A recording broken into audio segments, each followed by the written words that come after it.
Bloomberg Audio Studios. Podcasts, radio, news. This is Bloomberg Businessweek Daily, reporting from the magazine that helps global leaders stay ahead, with insight on the people, companies, and trends shaping today's complex economy, plus global business, finance, and tech news as it happens. The Bloomberg Businessweek Daily podcast with Carol Massar and Tim Stenovec on Bloomberg Radio. President Trump said he would name a new nominee for NASA administrator just days before billionaire Jared Isaacman, who's the current pick and a close ally of Elon Musk, was set to face planned Senate confirmation vote. He's been a Democratic donor in the past, Jared Isaacman has, and he's found support across swaths of the space industry and in Congress, though some lawmakers voiced concern over his close ties to Musk's SpaceX. We got with us Loren Grush. She's Bloomberg News space reporter. She's also the author of The Six, the untold story of America's first women astronauts. She joins us from Austin, Texas. Loren, we had you on when Isaacman was chosen. This is a guy who's actually been to space. He's a billionaire. He knows a lot about space. He's a fighter pilot. He's the CEO of Shift, or was at the time, not anymore, the CEO of Shift 4 Payments. Just remind us, what you spoke to us about just a couple months ago when he was named NASA administrator. Just remind us who he is and what experience he would have brought to NASA. Sure. I think when he was first announced, there was a lot of enthusiasm across the space industry about his nomination, just because of what you mentioned. He has a really long and lengthy resume that comes with, in-flight space experience. He also has a lot of opinions that he voices regularly about space policy on social media. He seemed to come to NASA with a very clear vision of what he thought the agency should be doing, how it should be spending its money more efficiently. He had a lot of opinions about the inefficiencies of the contracting process within the agency. And a lot of people celebrated his nomination across the industry just because, he did have that, very intricate pedigree when it came to space and how to run the agency.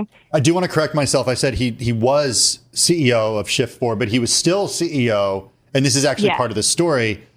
Taylor Lauber was actually set to start as CEO of Shift 4 to take over for Isaacman. Now that's kind of in flux, Emily, after this nomination was pulled. Right. What was Trump's rationale? What do we know about why he pulled this nomination? Right. Yeah, so the official line concerned, I think, what Tim had said earlier about his past donations to Democrats. And supposedly that was brought to the president's attention very recently, and the fact that, he gave more to Democrats and to say Republican donors seemed to be rubbing the president the wrong way, and ultimately he hinted at that in his social post about why he had pulled the nomination, that he was looking for someone in more alignment with the White House. I think what's confusing to a lot of people is that it was not a secret that Jared had donated to Democrats. In fact, this had been widely reported.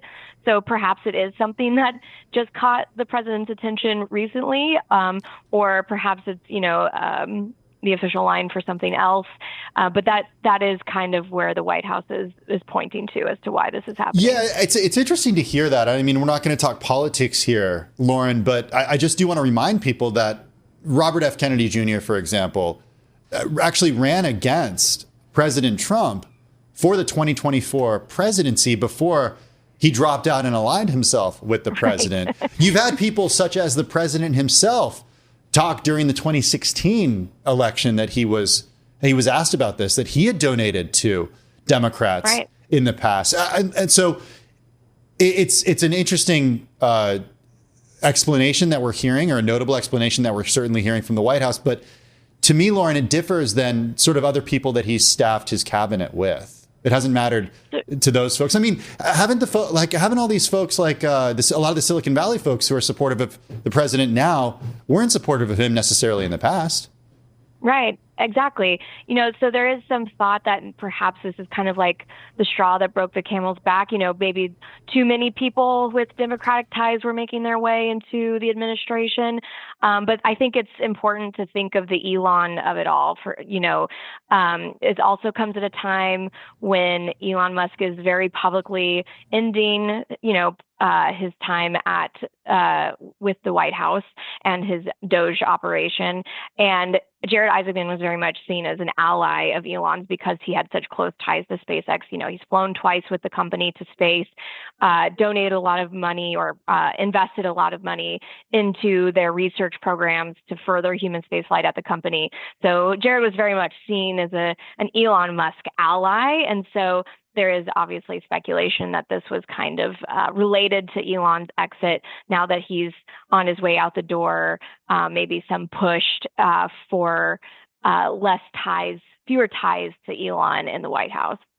Hey, Loren, so you write that the White House's about face comes after President Trump released a budget plan that would call for slashing NASA's budget by 25% from the previous year. I'm wondering if you can talk a little bit more just about, what are Trump's visions for NASA right now? What is NASA supposed to be doing in an ideal Trump world?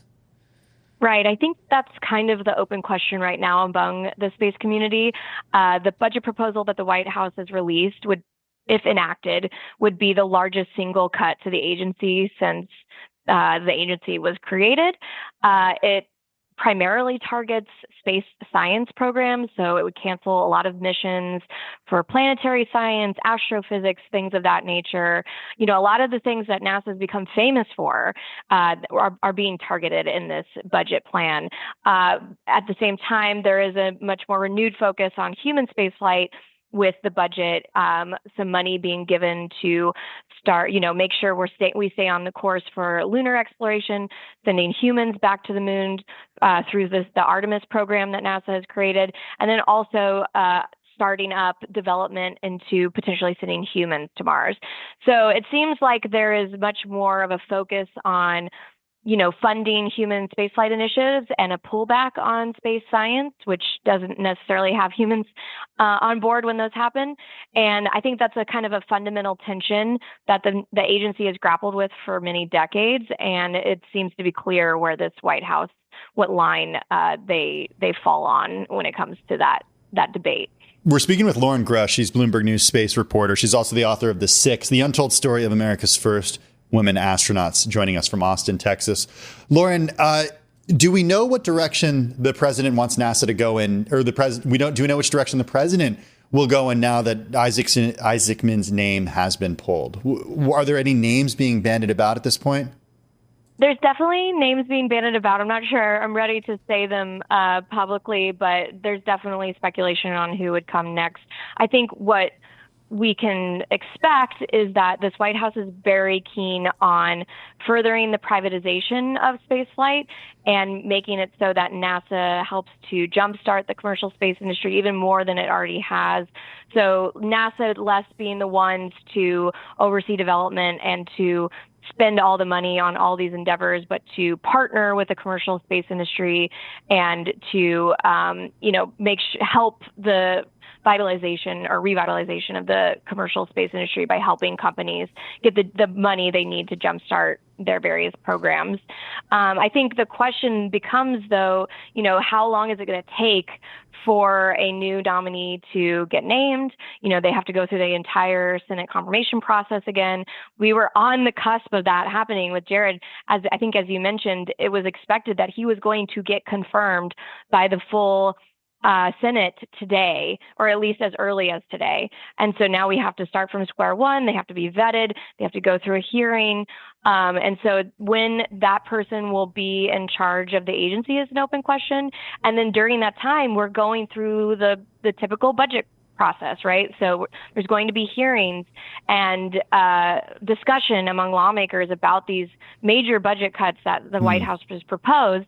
But NASA doesn't have a full-time advocate, a political advocate. They have an acting administrator, Janet Petro, but that person has not been, fully vetted. It's not her responsibility to really take up the mantle of what the White House wants. So NASA is kind of lacking this leader to really be an advocate for the agency. And so what that means for the budget process through the rest of the year is going to be interesting. Maybe I'm naive in thinking that space should be or is supposed to be bipartisan. I'm wondering, you've obviously followed the space for a while. Is space becoming more politicized, more partisan? I think that is the concern for sure. You know, for a long time, space policy has benefited from being bipartisan. Everybody loves space. Democrats and Republicans alike love to, have space initiatives in their districts and things like that. I think everybody can rally behind space, but I think the concern is that, with Elon's foray into politics, he's obviously very closely aligned with SpaceX and NASA and now space policy. And so, has that had a tarnishing effect on space and, people who support space? I don't know if we're that far into it yet, but that is the concern, because once space does become politicized, then it suffers from many of the other things that happen to very politicized topics, and then it becomes less about, the science and discovery and more about who supports what.